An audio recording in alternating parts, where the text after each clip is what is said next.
Today, we're thinking about radical democracy. Well, Ken, I'll admit I'm not sure what radical democracy is, but heck, I'm not even sure exactly how to define our own not-so-radical democracy. Well, John, I think it might help to start with what old Abe Lincoln said about democracy. He called democracy government of the people, by the people, and for the people.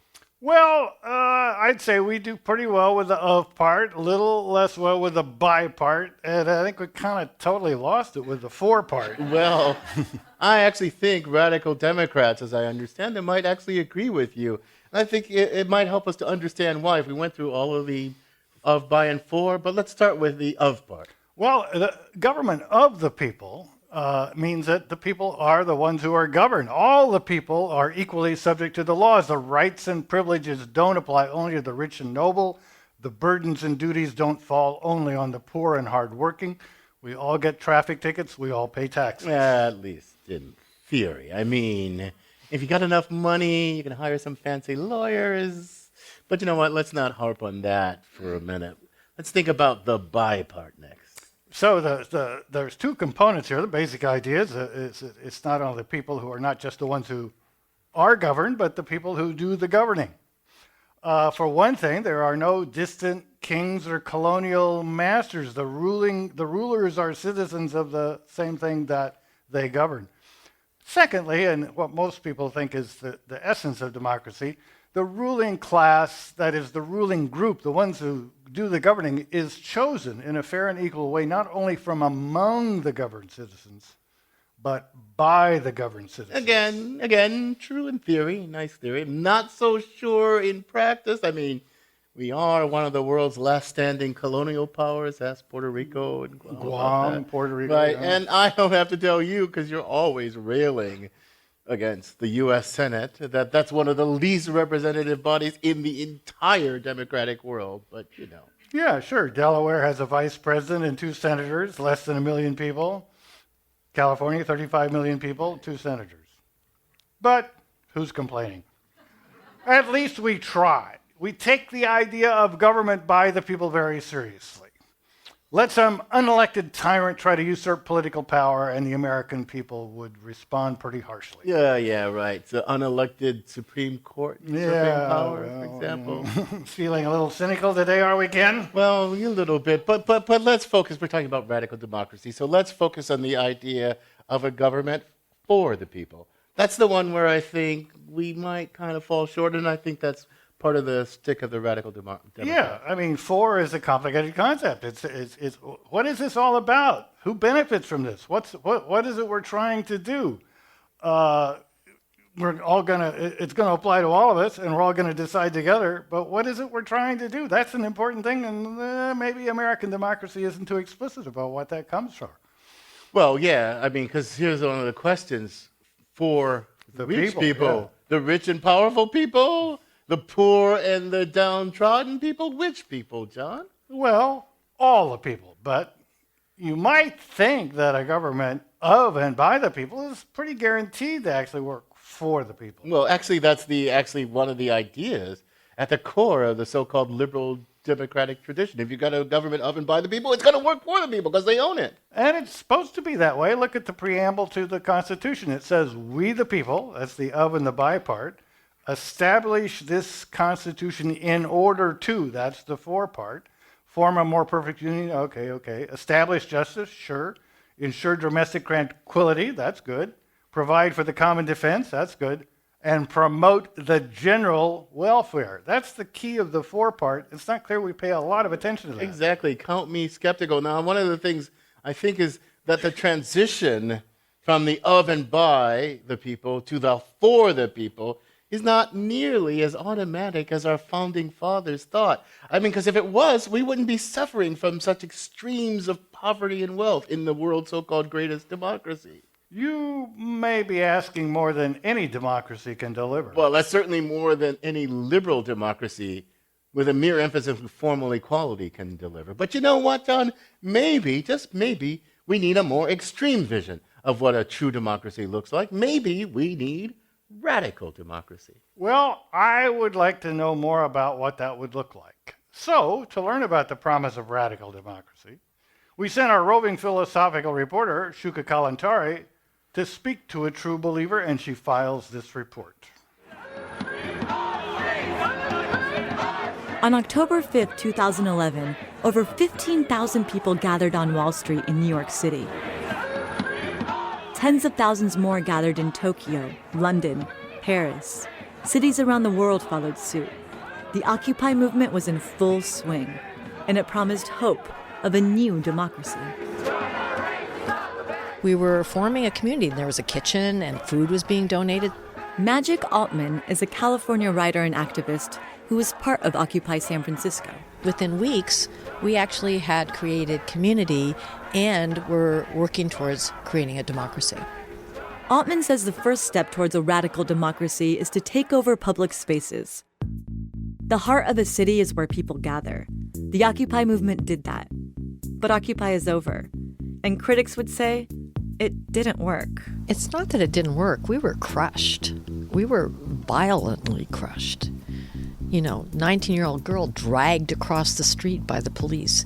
They put barricades around the whole park one day. So I don't think that you can say it didn't work. It didn't have time to complete its process. So what would a radical democracy look like if Occupy did complete its process? For one, it would be based on group consensus. Everyone would gather in city centers and share their ideas. There would be facilitators, people who would listen to the community and act out its will, not their own will. It's not a new idea. They did it back in ancient Greece, as long as you were a free white man. Critics of radical democracy say, what if another Pearl Harbor happens? Another 9/11?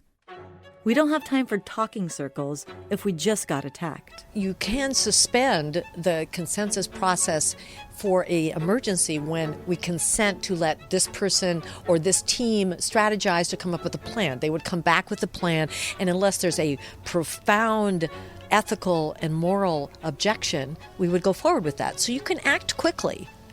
Then when the task is done, that person is no longer in power. Altman says this distribution of power is found in most natural systems. Take honeybees. A colony of honeybees has to decide where to relocate every year, but it's not the queen who leads the way, it's all the workers. When the hive gets too crowded, half the bees leave searching for a bigger and better home. Then they come back and do a little waggle dance, telling the others about what they've seen.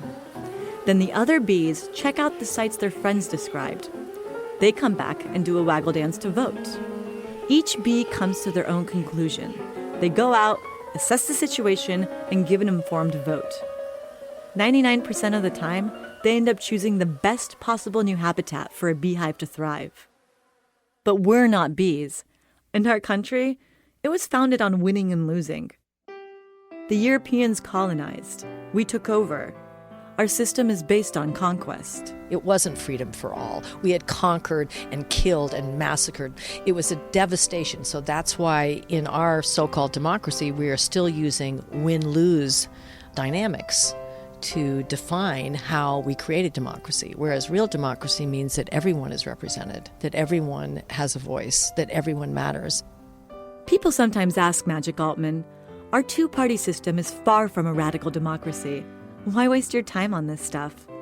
Altman's answer? Because nothing lasts forever. Slavery existed in the Americas for 245 years. We abolished that. Our current representative democracy is about that old. So maybe a new democracy isn't so radical after all.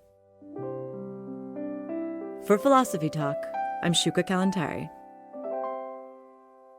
Thanks, Shuka, for that interesting piece. I'm John Perry, along with my fellow Stanford philosopher, Ken Taylor, and we're coming to you from the Stage Werx Theatre in San Francisco. And our guest today is a professor of history, also from Stanford University. He's author most recently of Radical Equality, Ambedkar, Gandhi, and the Risk of Democracy. Please welcome to the Philosophy Talk stage, Aishwary Kumar.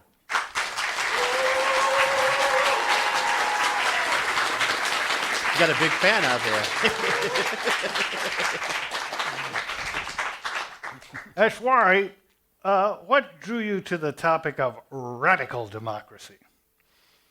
when I was growing up in India in the 90s and before moving to England in early 2000s, one of the great paradoxes of political life was how much democratization India could take pride in, and yet how deep and profound disenfranchisement was in India.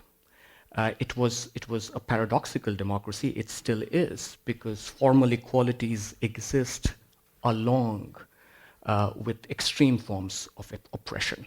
And that paradoxical endurance of democracy, its fuel and energy, drew me to investigate what it was that we were right in and wrong about.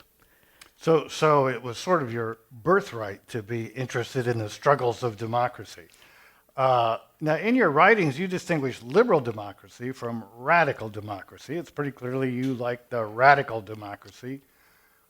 Give us a quick account of what's good about radical democracy and bad about liberal democracy. The first and perhaps the deepest limit of liberal democracy is its sense or understanding that representation is an end in itself. It forgets that democracy, within democratic life, representation is a means to something else. For example, right now we have people who have formal equality. They have one vote per person, but we still have thousands of people unable to get to polling stations. So you have vote, you have franchise, but you do not get the time to. So this is back to the roving reporter's piece, actually, because the one thing about the American Constitution, it doesn't really guarantee much beyond formal equality before the law. It doesn't guarantee that people will have equal incomes or equal access to health care or anything. That's all left to the votes of the people, right, in their democratic wisdom. Are you saying that in a radical democracy is the point that such things as that are not left to mere votes? Is that part of it, or am I missing? It is certainly a very central part of it, because radical democracy begins with the idea that disenfranchisement can exist even under conditions of universal adult franchise. So, suppose we contrast the American Revolution and the French Revolution. The American Revolution, since it managed to get all the African Americans off on one side and all the Native Americans off on the other side, was pretty much a revolution by people that had this feeling of all being part of it and mutual respect, so forth. They just wanted to be the ones that voted and decided. But the French, I don't think the basic idea was that we want the vote. The basic idea was we want our share of the bread or even the cake, you know. And a necessary step to that is breaking down the decision-making and getting it away from the nobles and the monarchy. But the point of it is the bread. So is that more the picture? I mean, if the French Revolution had worked, would that have been a radical democracy? If the French Revolution had worked, there were certainly incipient forms of political thinking there that could have led to radical democracy. In some ways, the French Revolution did work, but eventually. Yeah. But the lapse into tyranny, as it's identified as, was one of the limits of the French Revolution rather than a limit of the radical democratic. So we'll have to dig into this. This is fascinating stuff. I mean, comparing the French Revolution and the American Revolution is eye-opening in that way, John. So I thank you for that. This is Philosophy Talk, coming to you from Stage Werx Theatre. Our guest is Aishwary Kumar from Stanford University, and we're thinking about the radical democracy movement. What sort of democracy is the United States anyway? Liberal? Radical? None of the above? Failed? How would you like to see it improved? The rich, the radical, and the rest of us, along with questions from our radical or non-radical, I don't know, audience, when Philosophy Talk continues.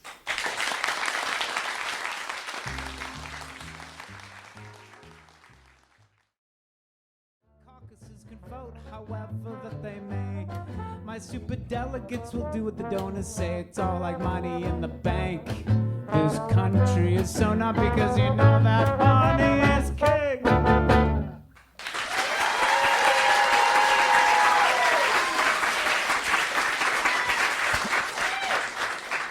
Thanks to our musical guests, the Tin Cup Serenade. This is Philosophy Talk, and I'm John Perry. And I'm Ken Taylor. Our guest is Aishwary Kumar from Stanford University, and we're thinking about the radical democracy movement. Are you happy with the democracy we have? What ideas do you have to improve it? Join the discussion by stepping up to the microphone right here in front of the stage.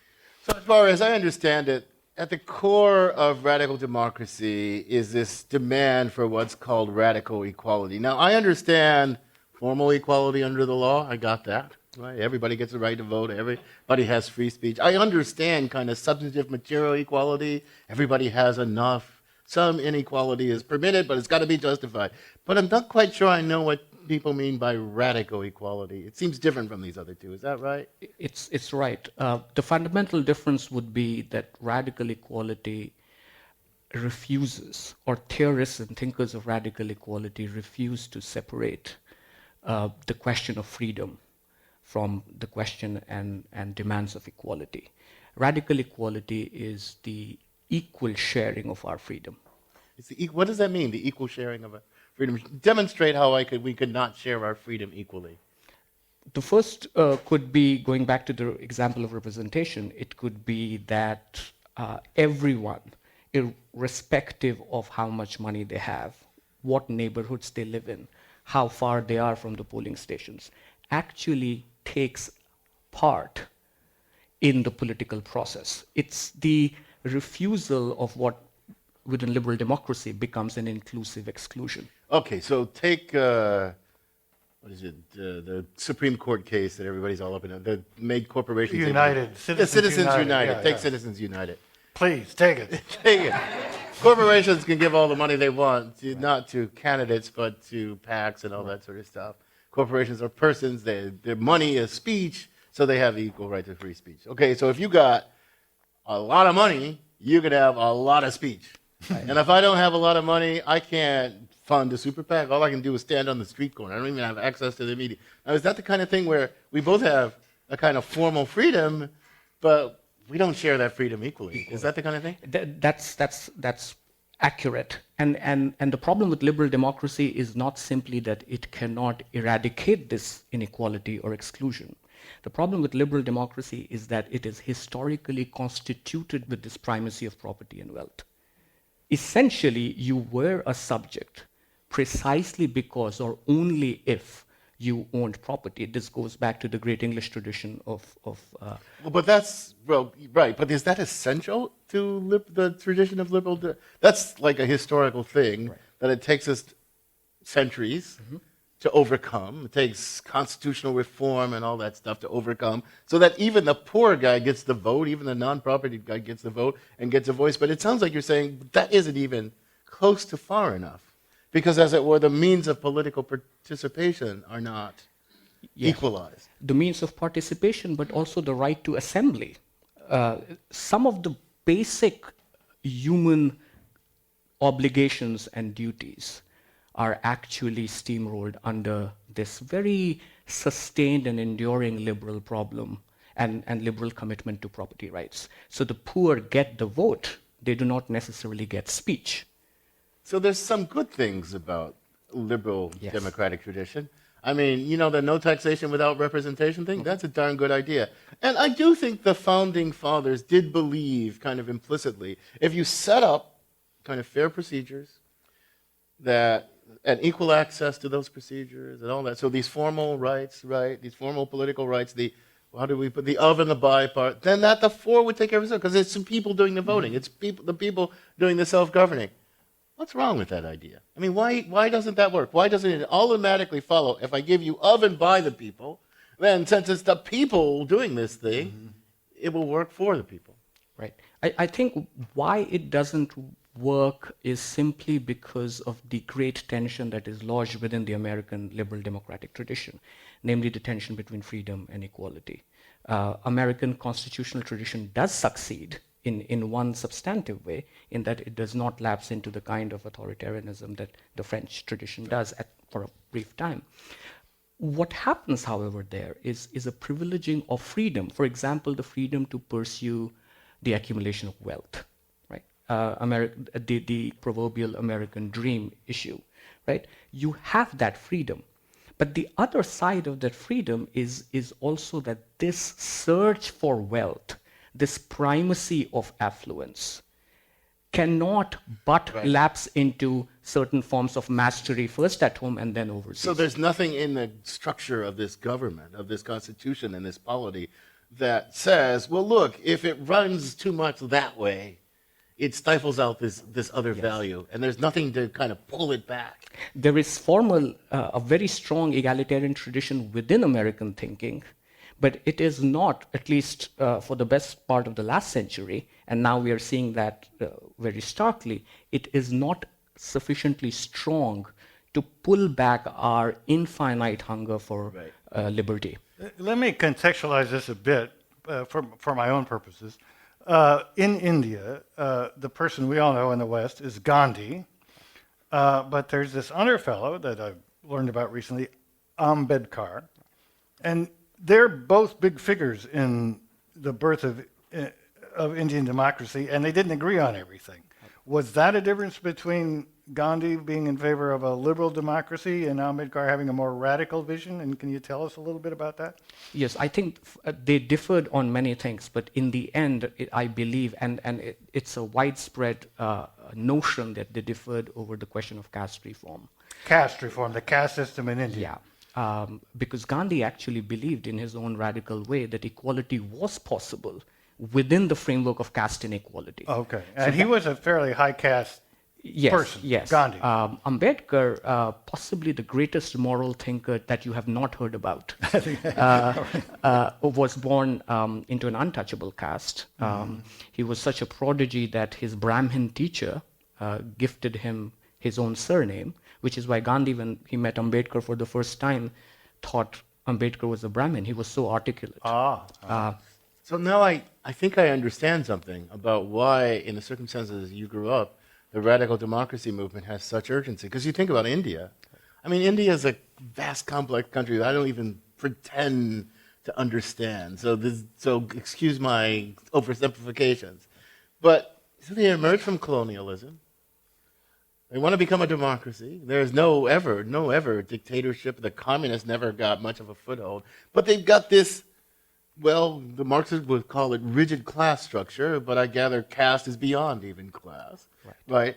How do you become a democracy in those circumstances? It's worse than the Americans said, wait, I got to think about that. The Indians will kill, the blacks will enslave, and so they're just not part of it. But India has to form a democracy out of this extraordinarily hierarchical society. How do you do that? Yes, it's a testament to the genius of Indian democratic tradition, but also a sign of its tragic failure, that India is a democracy, and yet within that democratic life, so much inequality and cruelty persist. The one example about radical democracy that perhaps will illuminate the complexity you were referring to is considering everyday manual laborers. For example, your gardener.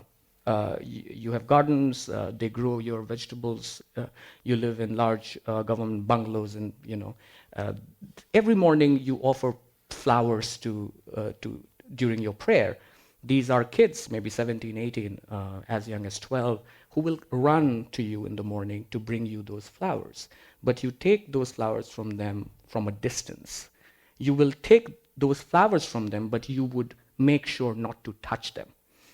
There is formal equality at that moment. When he is 21, that person will also get the right to vote, but he will not get speech. He will not be touched. There are laws against untouchability, but without any moral vector, those laws do not function, and that is where Ambedkar defined. So if I were a communist, and I were at the beginning, there must have been a Marxist force there, I would say we need to just abolish all this stuff, right? This stuff is nothing but a structure of oppression. It's not about democracy within this structure, it's just abolish this structure. Don't they keep abolishing it, but it never goes away? I mean... Yes, formally, yes. Yeah, so yeah. there again, we are at the limit of formal equality, caste and untouchability. So it doesn't make a formal difference to how the law treats you, but it's still there in the kind of cultural, political ethos. It's still there, and as you were rightly suggesting, it's more insidious than race in the United States because you are not fighting something visible. Right. You are fighting not barbed wires, as Ambedkar famously said. You are fighting the partition within our very consciousness. You're listening to Philosophy Talk. We're talking about radical democracy in front of a live audience in San Francisco. We've got some questions from that audience. Welcome to Philosophy Talk, ma'am. What's your comment or question? Hi, my name is Sadhna. I'm a college student, and my question is, I heard the phrase risk of democracy a few times, so could you elaborate on what you mean by what is the risk of radical democracy? Right. The risk of radical democracy is that in our search for this balance between freedom and equality, there is always going to be a certain tendency where we will want to privilege certain existent norms or moral values as our beginning point, right?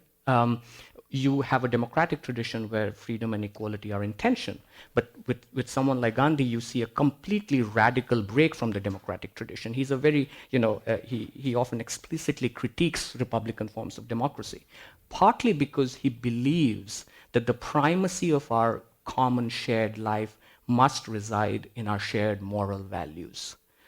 Right? And that creates its own set of problems because moral values are by their very nature abstract or even transcendental. So I want to try something on you. I was trying something out on my beloved wife. And I asked her, what do you think citizens, as citizens, owe to one another? And she said, not much, right? Citizens owe something to the government, and they have certain rights relative to the government. But what do I owe you as my fellow citizen? Basically to stay out of the way, right? Now, we all vote together as citizens, and we participate, and I shouldn't forbid you from voting, but when you ever have voting, like, you have winners and losers, right? And the goods, and so how could you, so here's the worry, how could you push the system back toward equality without, in the context of a democracy? Because you have to say, well, the Republicans, I know you won the election, but you can't concentrate wealth this way. We won't let you do that. But we won the election. We have more people on the side. How do you safeguard radical equality in the context of a democracy? I guess you have to rely on the Supreme Court. I think this is a serious challenge. Right. It is absolutely a very serious and long-standing challenge to the radical democratic tradition, partly because so much of radical democracy is concerned with the means to get somewhere, but that somewhere is still contingent. Right. And this radical openness to the future is what separates it from liberal democracy. So see, what I was trying to convince my wife of is that what we have to change is citizens' understanding of their relationship to one another. Yes. If we're going to get radical democracy, we have to say, as co-citizens, I don't get to lord it over you even by a fair process. I don't get to win more. As co-citizens, we owe it to each other that each has enough and sufficient and can participate. So if I'm the rich guy, I don't get to block you from the political process because you're my co-citizen. Yes, and one way in which we can understand radical democracy is precisely this struggle to find a balance, and a risky struggle. It is a risk, the struggle between constitution, which is to say normative values and principles, normative constraints, constitution and insurrection or resistance. Radical democracy is not relentless insurrection. It's the struggle to find a balance between constitution and resistance, equality and freedom. You're listening to Philosophy Talk. We're thinking about radical democracy with Aishwary Kumar, author of Radical Equality, Ambedkar, Gandhi, and the Risk of Democracy. What do you want out of government? Roads, internet, and then leave me alone? Or initiatives to secure a better life for all? You on Claire's side or Ken's side here? While eliminating the nouveau nobility of the 1%. We're coming to you from the Stage Werx Theatre in San Francisco. We'll take more questions from our radical audience when Philosophy Talk continues.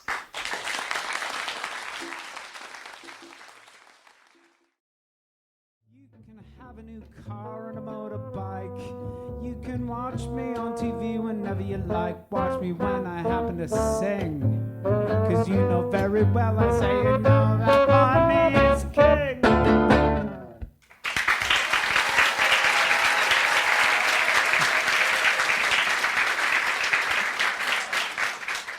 Thanks to our live musical guest, Tin Cup Serenade. I'm John Perry. This is Philosophy Talk, the program that questions everything Except your intelligence. I'm Ken Taylor. We're thinking about radical democracy with Aishwary Kumar from Stanford University, and we have a question from our live audience. Welcome to Philosophy Talk, sir. Hey, thanks so much. One of the things we've talked about is a failure of democracy, I think in the sense of maybe of and by, like saying, oh, well, there are people who can vote, and then they end up not being able to exercise that right. And so in that way, the democracy has failed. And I'm wondering, like, insofar as, say, we imagine a democracy where those failures don't exist, where everyone who can participate does participate, is there still a meaningful way in which that democracy can fail, where it still wouldn't be for the people, even if all the problems of the by and of were solved? And if that's true, then is follow-up question, is there an end to democracy? Like, is there a logical conclusion where in the full realization of the successful radical democracy or liberal democracy, it would have, because representation is a step to achieve something else, we will have achieved that something else? Yeah, I think this is an important question of whether radical democracy can be understood in terms of a teleology or an end. And I think there is no end to democracy, because democracy is not something that is perfectible. It is a very mode of struggling for an ethical life. What radical democracy does is shift our focus from normative and procedural forms of political organization to the moral and ethical demands of our existence. I think that's really important. I mean, I was going to say something similar, but in a slightly different vocabulary. Because if you think about a family, okay, so you think, we're going to take a vote as to how much food everybody should get, right? And everybody gets a vote. Everybody gets one vote. And okay, the dad's kind of greedy, so everybody votes. That's not how you think about it. You think, well, no, we're not going to vote on who gets the most. We all get, this is our food. We all get kind of equal shares in it, right? There's no voting procedure that could settle that because we're committed to one another. Mm-hmm. In the kind of liberal democracy, the people together are committed to nothing jointly except their freedom and equality, but they're each committed to their own projects. It sounds like radical democracy is saying, no, we got to be committed to more than just each of us pursuing our own lives. We got to be committed to a life together in which we all roll together, and we can't just by the vote, put those guys to the side. But that's a pretty radical thought. Yes.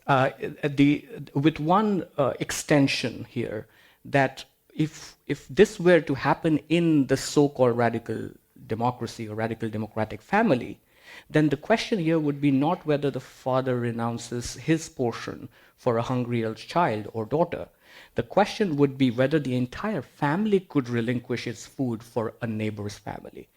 Radical democracy is the promise of a non-nationalist conception of democratic life in which it's not blood, it's not birth, it's not filiation, but it's the ethics and openness, even exposure to the stranger, perhaps even to the enemy, as Gandhi said. Gandhi said, if two people were come to you hungry, who would you give food first to? And he said, the radical egalitarian is the one who will give the food to the enemy before the friend. So in listening to our roving philosophical report, and sometimes in listening to you, I'm having a certain reaction. So I shared various... You're holding onto your wallet. Yeah. There is that. I chaired various entities, departments, and institutes at Stanford for about 20 years. And I came to a definite point of view. Consensus is fine if you can get it, but don't spend too much time trying to get it. And democracy is great because it tells you what to do next, right? Take a vote. Winners and losers. Everybody got their say. There's certain bylaws that says put limits on what you can decide. Other than that, you don't expect everybody to agree on their values. You don't expect everybody to have an emotional empathy with everybody else and to care for their same concerns. The one thing you insist on is try for consensus, 5 minutes, 7 at most, take a vote, move on to the next item on the agenda. Ken recognizes my style here. Maybe it wasn't very good. But to me, that's the essence of democracy. It's a way of dealing with the lack of things that it sounds like radical democracy needs to flourish, namely empathy, consensus, shared values. Mm-hmm. The American thing was, well, we don't share values, we don't share religions, so we're going to have democracy, but we're going to have some limits to protect the rights of minorities. So is radical democracy an extension of liberal democracy? Are they really fundamentally different strategies for dealing with the conflicts we have? The latter. Radical democracy is a fundamental departure from some of the grounding or foundational principles of liberal democracy. Mm-hmm. The most important of that, as you were suggesting, is an ethics of care and non-indifference, mm-hmm. And make ethics the very ground for politics. Mm-hmm. That is something that refuses, or this ethics refuses to believe that procedural norms can always define what truth is. So it strikes me, I'm no political theorist, I'm no history of political theory, I'm just, I don't even play one on the radio. But you're very old and very wise. Yeah. But it strikes me, actually, that radical democracy has echoes of some very old ideas. Aristotle used to say about the citizens that they have to be friends. The relation of citizens to one another is a form of friendship, civic friendship. That friends have this kind of mutual concern for one another's good. They are not indifferent to one another. They are not competitors, mm-hmm. right? So, and then I don't know that much about Hannah Arendt, but I've read a little bit of her, and I think I understand her. And she thinks a lot about freedom and what freedom is, and she has a bunch of different things. One thing she says is we have this notion of kind of freedom of the will as this kind of private thing that's apolitical, and it's a kind of metaphysical thing. She says that's not really, that's the kind of secondary or tertiary. And then we have kind of freedom from interference by the government, but that's kind of like this freedom of the will thing. It's about the private sphere. In the public realm, in the political realm, we need political freedom. Right. But political freedom requires a community in which you exercise that political freedom as one member of that community among others, not as competitors, but we jointly make one another's freedom possible. So actually, radical democracy, although I think of it as a kind of newish thing, late 20th century thing, it sounds like it's got echoes of old political thinking. Is that right or wrong? It's possibly the oldest idea that human societies developed in order to understand what binds them together. In fact, it's a sign of times that some of these ideas about care and non-indifference should sound so radical to us. Right. It tells us about our current conjuncture more than anything else. In that sense, these are classical ideas. But what radical democracy does is it removes the liberal idea of free and fair competition. We know that there is nothing called as free and fair competition, but it replaces competition with an ethics of disagreement. Right. This is another thing I said to my wife. I love her dearly. But she says, citizens are in competition with one another. I said, wait a minute. You don't think of co-citizenship as a cooperative arrangement? Mm-hmm. Well, I cooperate with some of my fellow citizens. I compete. But fundamentally, co-citizenship is not a relation of we live together to achieve things together. It's mostly we agree on the rules of fair competition and we don't interfere with those rules. Right.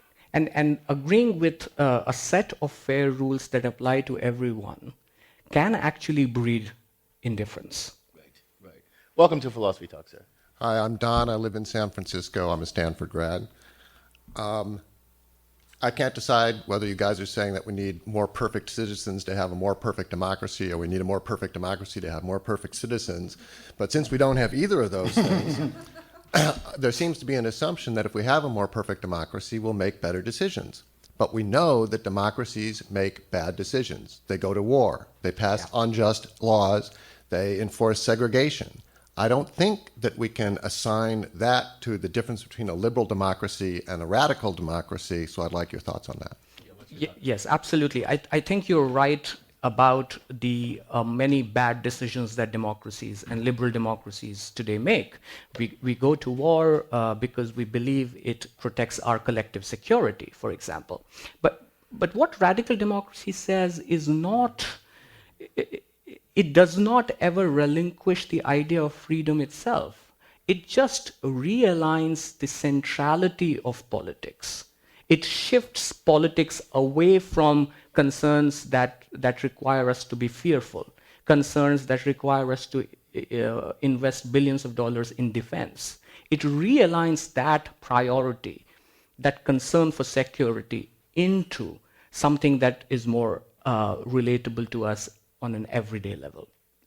So I can see this idea coming from Aristotle, grows up in Athens, white men form the democracy, women are out of the picture, Persians are out of the picture, Macedonians are out of the picture.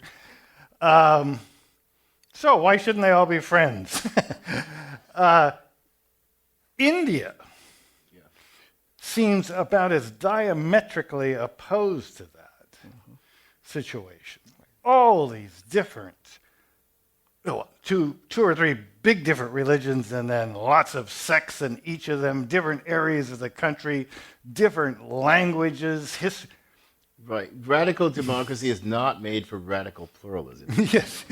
Radical democracy seems like a pretty radical idea in such a radically diverse place as India. Right. So you sure this guy Ambedkar really was realistic?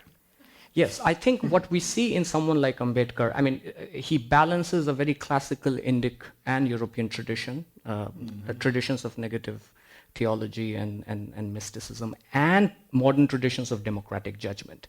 And one of the great and perhaps singular attributes of Ambedkar's radical democracy is his attempt to, and perhaps in some moments his success in being realistic while being committed to what is truly ethical about democratic life. So, Aishwary, it's been a fascinating conversation. We've touched the tip of a very big iceberg, obviously, but I got to draw this to a close, and thank you for joining us. Thank you.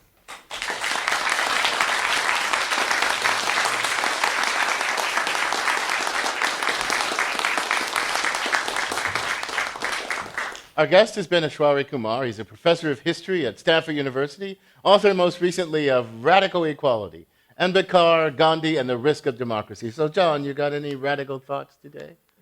Oh, yeah, I have lots of radical thoughts. I guess my thought is democracy is pretty good. What we need in addition to democracy isn't necessarily well defined by adding an adjective to democracy, like radical democracy.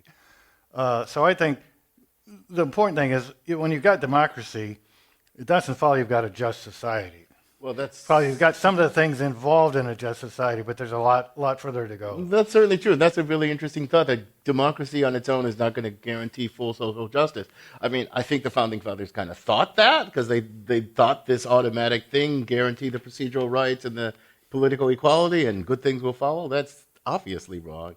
But I'm really not sure. And I love your thought that maybe radical democracy is not made for radical pluralism, and liberal democracy kind of is made for radical pluralism. So this is tough stuff. But we got to talk about it more. And the conversation continues at Philosopher's Corner at our online community of thinkers, where our motto is cogito ergo blogo. I think, therefore I blog. And you too can become a partner in that community just by visiting our webpage, philosophytalk.org. Now let's hear from that radically fast talker, Ian Scholes, the 60-second philosopher. Ian Scholes. President Reagan called America, quote, a shining city upon a hill whose beacon light guides freedom-loving people everywhere, unquote. President Kennedy used that image too in 1961, quote, we shall be as a city upon a hill, the eyes of all people are upon us, unquote. But Reagan made the meme his own, and everybody since, if they want to identify as Reaganish, talks about the shining city upon the hill and American exceptionalism. America's exceptional. We have refrigerators and tiny phones and elected representatives. Take that, France. America is stirred by the image of the shining city upon the hill, stirred and at the same time strangely calmed. Reagan himself, I suspect, would see the shining city upon the hill in his dreams and hum in his sleep patriotic marches that were also lullabies. The shining city on the hill image came from the Sermon on the Mount. Jesus was talking about not hiding your light under a bushel and then went from the bushel to a city. Quote, a city set on a hill cannot be hid, unquote. Don't hide your shining city. In other words, put it up on a hill where the world can see it. Glorify, people, glorify. Then in 1630, John Winthrop mused on the image while still aboard the ship bringing Puritans to this new land. In the time-honored Puritan fashion, he dampened any potential enthusiasm people might be having. We must always consider, he said, that we shall be as a city upon a hill, the eyes of all people are upon us. City upon the hill, which Jesus said was a glory, has now become in America a reason to be careful about what you do, because everybody can see you. Everybody's watching. It's a glass house. So President Reagan may not have exactly understood what it was he was talking about. That was what was so cute about him, really. But it does seem clear that the glorious shining city upon the hill of Jesus on its way to America became the be careful, everybody's watching city upon the hill. And today everybody is watching all the time. The world is watching us. We're watching each other on the Twitter, Facebook, on the Google, on the NSA. We've outed Bill Cosby. We've outed Peter Thiel for backing Hulk Hogan, who's suing Gawker, who outed Peter Thiel. We've exposed racism, elitism, and the dangers of vaccination. It's a fallen world, but all the shadows are gone. Transparency is the new murk. But what did Reagan think he meant? On January 11th, 1989, he made his farewell speech to the nation, and he explained it. I've spoken of the shining city all my political life, but I don't know if I ever quite communicated what I saw when I said it. But in my mind, it was a tall, proud city built on rocks stronger than oceans, windswept, God-blessed, and teeming with people of all kinds living in harmony and peace. A city with free ports that hummed with commerce and creativity. And if there had to be city walls, the walls had doors, and the doors were open to anyone with the will and the heart to get here. That's how I saw it and see it still. You see what's weird about this, besides the pro-immigration part? He sees the city, but he's not in the city. He doesn't actually live there. It's like a village on a model train setup. It's like Main Street at Disneyland. Nobody lives there. You pretend to live there. If you tried to live there, that would be idealistic, which would make you a liberal, and you'd just ruin everything. A true conservative values his liberty too much to actually take advantage of it. You just visit your liberty, and when your time's up, you walk to the parking lot, climb into your car, and inch your way home in darkness where all the angry hippies are parked on your brown lawn screaming at you to turn down those city lights. Check your privilege, golden boy. That's what democracy is all about. I gotta go.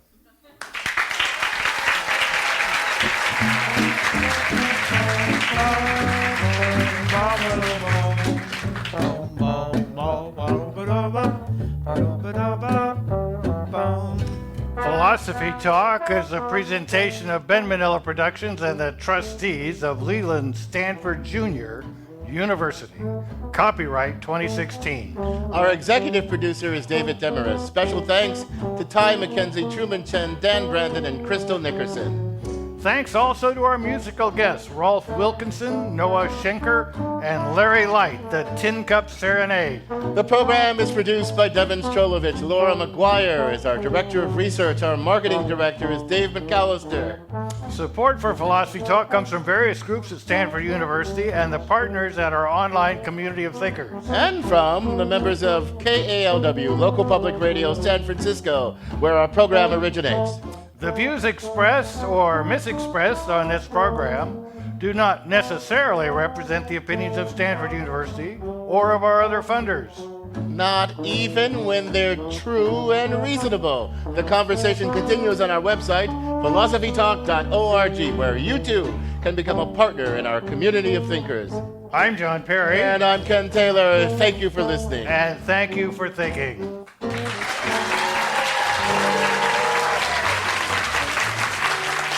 Thanks for coming, folks.